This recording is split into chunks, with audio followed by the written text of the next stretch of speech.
মসজিদে ঢুকে 2 রাকাত সালাত।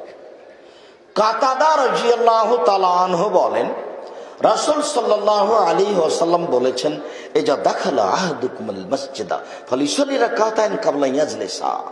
তোমাদের কোন ব্যক্তি যদি মসজিদে ঢোকে তাহলে বসার পূর্বে যেন সে 2 রাকাত সালাত আদায় করে।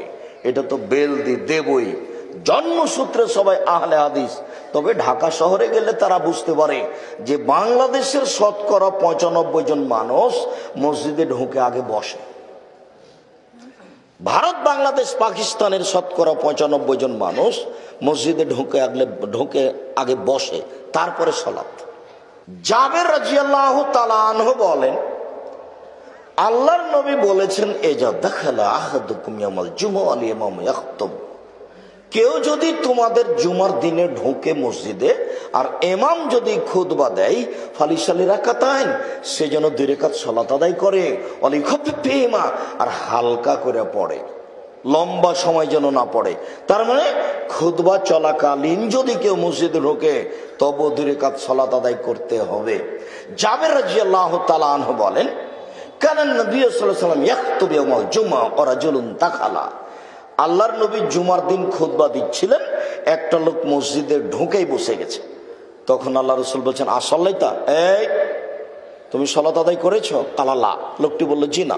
তখন আল্লাহ রাসূল বলছেন, কুম ফাসাল্লি, ওঠো 2 রাকাত সালাত আদায় করো।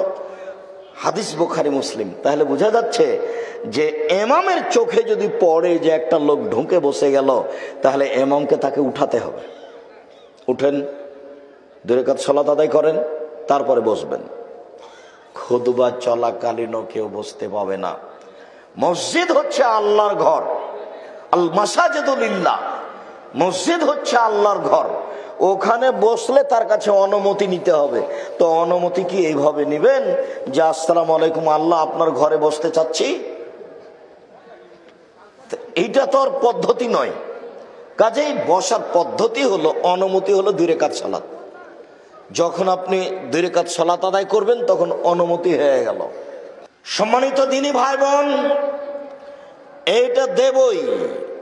রাজশাহী চাঁপাইনবাবগঞ্জের ভাষাতে মসজিদে ঢুকে মানুষ আগে সালাত আদায় করবে, বসতে পাবে না। ও তো করবে, ওর বাপকে করতে হবে।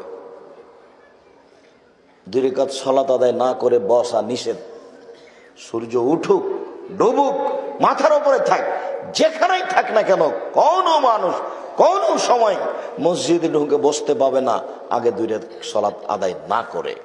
আপাতত মসজিদে ঢুকে 2 রাকাত সালাত আদায়ের কথা শেষ করলাম।